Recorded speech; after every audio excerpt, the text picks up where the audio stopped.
Sony just pulled a move that nobody saw coming. In the dead of night, without a press release, a blog post, or even a single tweet, they quietly unlocked a gateway to hell on the PlayStation Network.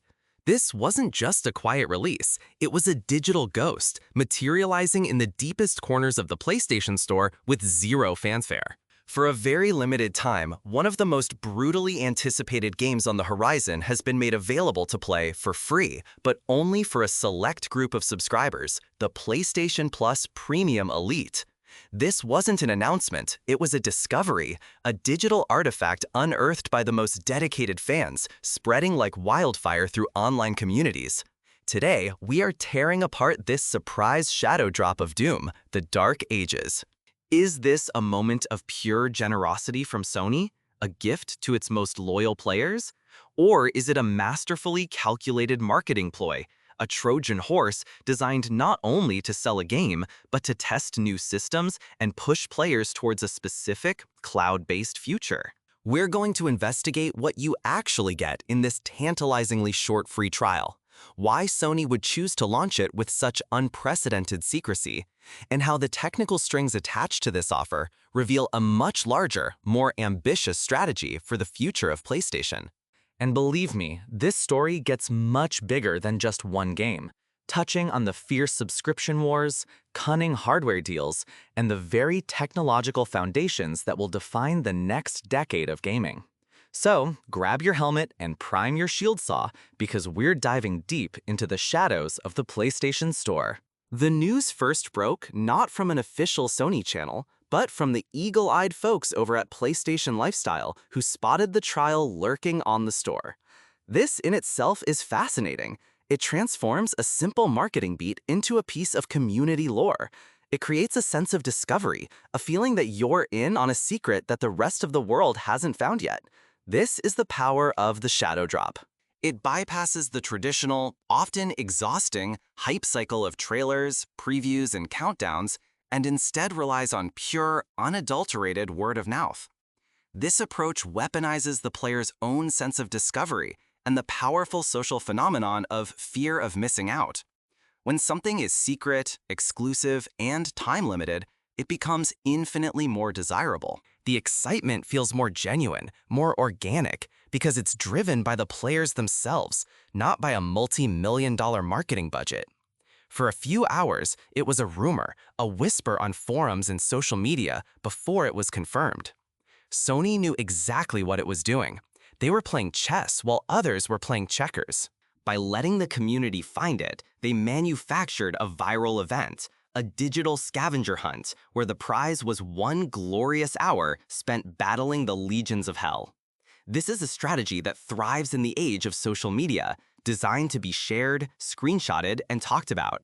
It turns every player who finds it into an evangelist for the brand. And for a franchise as iconic as Doom, a series that has always prided itself on being bold and disruptive, this unconventional launch was a gamble that paid off spectacularly, sending ripples of authentic excitement across the entire gaming community. So, what exactly do you get for your troubles? The trial offers a full 1-hour slice of Doom: The Dark Ages, just 60 precious minutes. Now, in some games, 1 hour barely gets you through the character creation screen and the opening tutorial, but this is Doom. An hour in the Doom universe is an eternity of glorious, unadulterated carnage. It's more than enough time to get a real, visceral feel for what this new entry is all about. And make no mistake, this is a very different beast from its predecessors. The developers have been clear that Doom: The Dark Ages represents a significant departure from the lightning-fast, almost rhythm-based gunplay of Doom 2016 and Doom Eternal. This time, the Slayer is trading in some of his acrobatic mobility for raw medieval power. The game is described as more measured, which is a curious word to associate with Doom. But don't mistake measured for slow. It implies a more tactical, deliberate approach to combat. You'll be using an array of powerful melee weapons, including a brutal shield that doubles as a chainsaw-like buzzsaw. This isn't just about running and gunning anymore. It's about blocking, parrying, and choosing the perfect moment to unleash a devastating close-quarters assault. This one-hour trial, therefore, serves a crucial purpose far beyond a simple demo. It's a 60-minute audition for a radically new gameplay loop.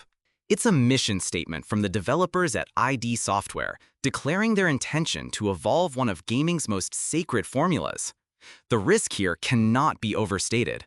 Messing with the core feel of Doom is like changing the recipe for Coca-Cola. But the potential reward is immense.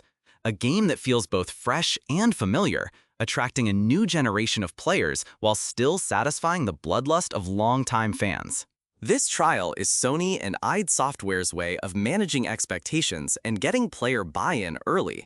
It gives players just enough time to wrap their heads around this new, weightier combat system, to feel the satisfying crunch of a shield saw block followed by a brutal counterattack, and ultimately decide if this evolution of the Doom formula is something they want to invest in for the full $70 price tag. It's a try-before-you-buy model on steroids, condensed into a single, high-intensity, career-redefining interview for the game itself.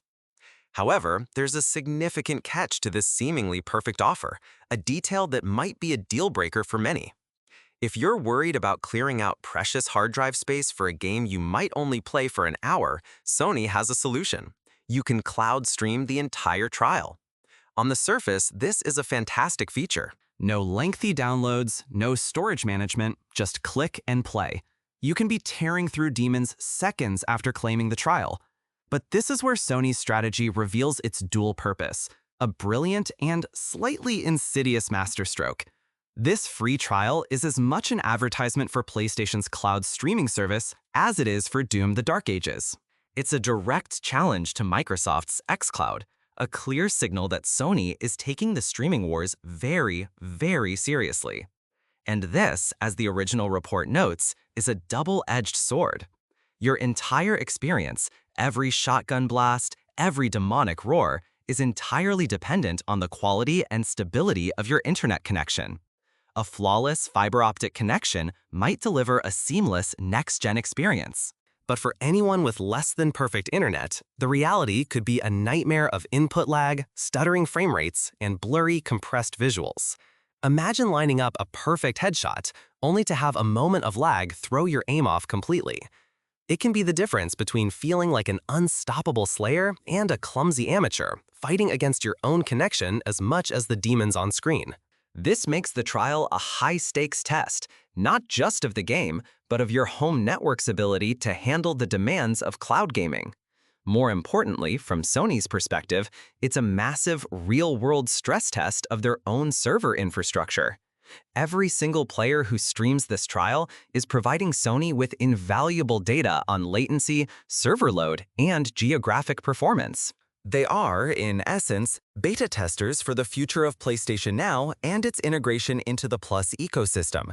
It's a clever, if slightly devious way for Sony to push more users to try out its cloud infrastructure, hoping to hook them on the convenience while simultaneously gathering the critical data needed to refine and perfect their service for a future where physical media may no longer be king. It's a fascinating strategy. And if you're finding this breakdown of Sony's cloud gaming tactics interesting, do me a favor and hit that like button. It truly helps us understand what kind of deep dives you want to see more of on this channel. Now, while the Doom trial understandably sucked all the oxygen out of the room, it's crucial to remember that it wasn't the only significant development in the PlayStation ecosystem this week. In a much more traditional, pre-announced move, Sony also bolstered its PlayStation Plus premium and extra game catalogs with a fresh batch of 11 new titles. This is the bread and butter of the subscription service, the core value proposition that keeps people paying their monthly fee. While a surprise one-hour trial is exciting, it's the consistent and substantial library of games that truly competes with the seemingly unstoppable juggernaut that is Xbox Game Pass. The addition of 11 games in one go is a statement. It's a salvo in the ongoing subscription war. It's Sony reinforcing the value of its subscription tiers, reminding players that beyond the flashy, headline-grabbing demos, there is a deep and ever-growing library of content waiting for them, from blockbuster hits to indie darlings. This two-pronged approach is incredibly effective.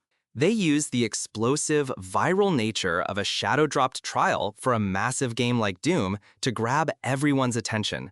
And once they have it, they can gently remind you of the immense long-term value already packed into your existing subscription. It's a classic 1-2 punch of marketing: the sizzle of the new trial and the steak of the established catalog. This ensures that every type of subscriber feels catered to: those chasing the newest, hottest thing, and those who are simply looking for a vast library of games to explore at their own pace. And the strategy to capture every corner of the market doesn't stop with software. In a completely separate but thematically related piece of news, Woot, the well-known subsidiary of Amazon, began offering a special deal on refurbished PlayStation 5 Pro consoles.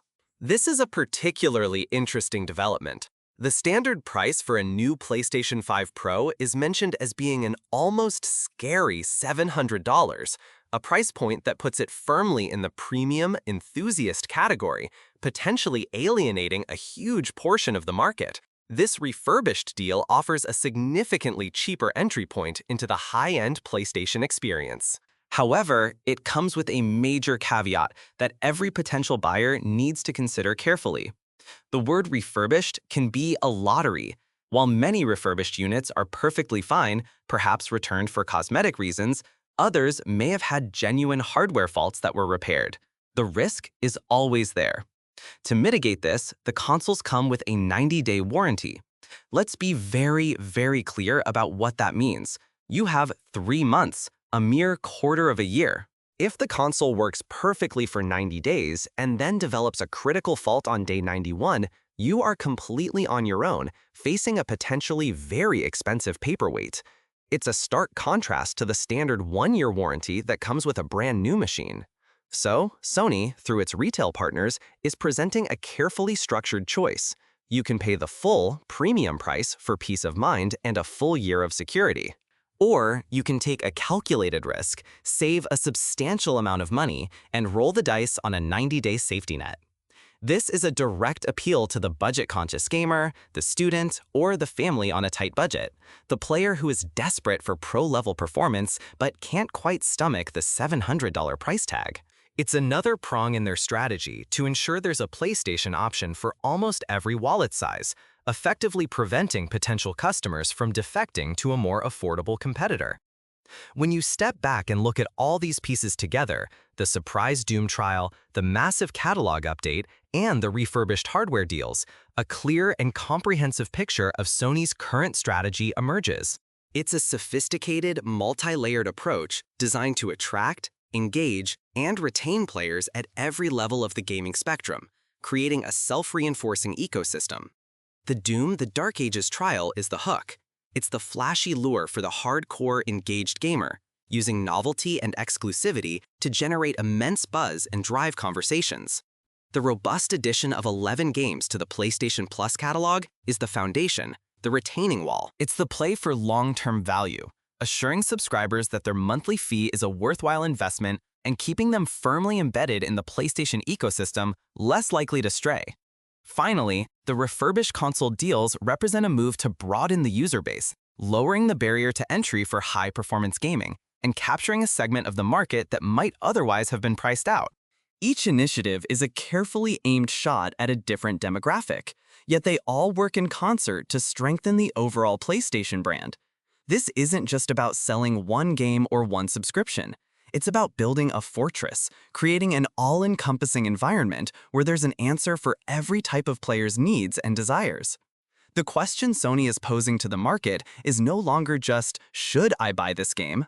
It's, how deep into the PlayStation world am I willing to go?